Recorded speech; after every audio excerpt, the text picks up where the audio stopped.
It was November the 27th, 1987. The wind howled like a wounded beast, piercing the streets with icy needles. The old, dilapidated house number 32 on Elm Street stood like a cursed monument. Residents whispered about it, avoiding looking at its dark windows. They said that it wasn't just standing there, but breathing, and that something lived inside that fed on fear and silence. Not a human. The Miller family moved into this house at the end of June. The father, somber, with an extinguished look, the mother, trying to keep a smile on her face, and 2 children. The boy was 7, and he often hid in corners like a frightened animal.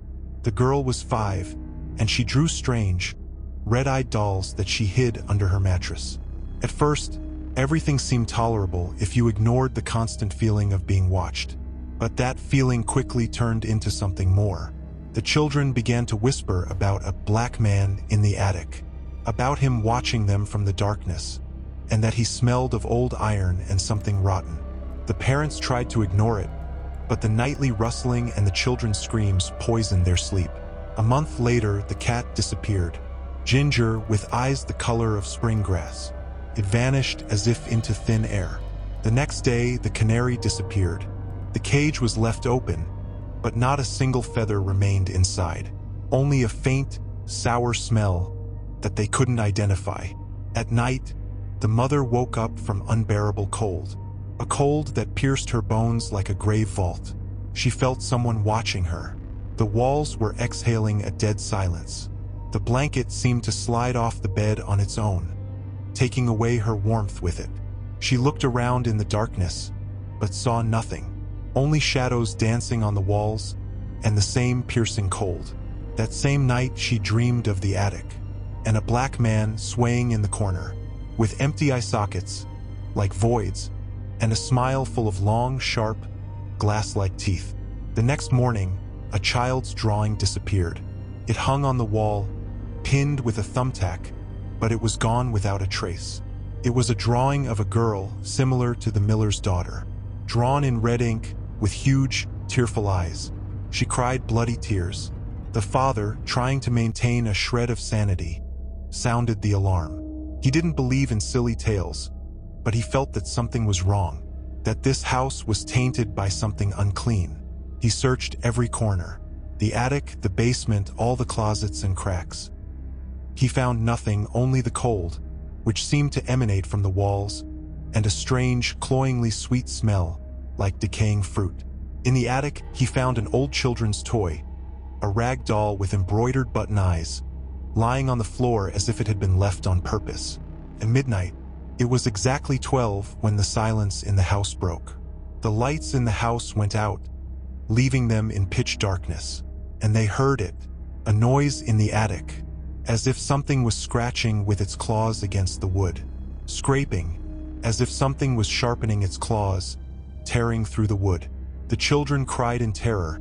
The mother held them close, trembling like a leaf. The father went downstairs, fumbling for the fuses with trembling hands. Suddenly, on the wall, like a ghost, a shadow appeared.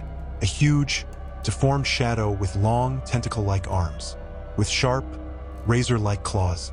The shadow twisted and distorted the familiar shapes of the house, like in an evil kaleidoscope. He rushed upstairs, as if possessed, to the children. He locked them in the bedroom, propping the door with a chair. The mother huddled in the bathroom, praying for salvation. He went up to the attic, but no one was there. Only dust, as if pressed by time and fear, and scratches on the floor, fresh scratches, as if someone had just left. But he felt that something was there, something hiding in the corners, and he heard a quiet laugh, like a whisper from the other world. In the basement, it was dark and smelled of rot and something old. He felt something soft, warm, and disgusting. He grabbed it and pulled it into the light. It was a paw, a child's paw, covered in dried blood and dirt. The small fingers were unnaturally twisted. He didn't understand how it got there, but something inside him went cold with horror. The father dropped the paw, as if burned, and ran into the house with a scream. The lights were gone, only screams. the children's cries, full of despair. He burst into the room and saw it. The black man, standing over the children, like a demon, stealing their souls. His eyes, like two black holes, reflected nothing but eternal darkness. His smile was wide, like a hellish maw, full of sharp, crooked teeth. The father shrieked in horror. He grabbed an old axe that hung on the wall. He rushed at the black man with rage, but he dissolved, like smoke, along with his children. Only a dark void remained where he stood. The mother, running out of the bathroom, saw what she would never forget. Pools of blood, trailing across the floor in thin lines, as if someone had drawn them, as if someone had run a finger through them. And empty rooms. Her children were gone, taken.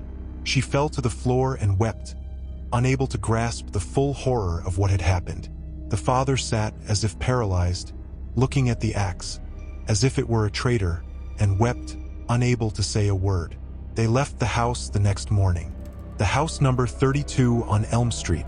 Since then, it stands empty and abandoned. But it is said that if you look at the attic windows for a long time, especially during a full moon, you can see it. The black man, looking back, he waits. He waits for new tenants, waits for new souls. And, they say, the mother sees him in her dreams every night. He is getting closer and closer to her bed, and she knows that one day he will take her too.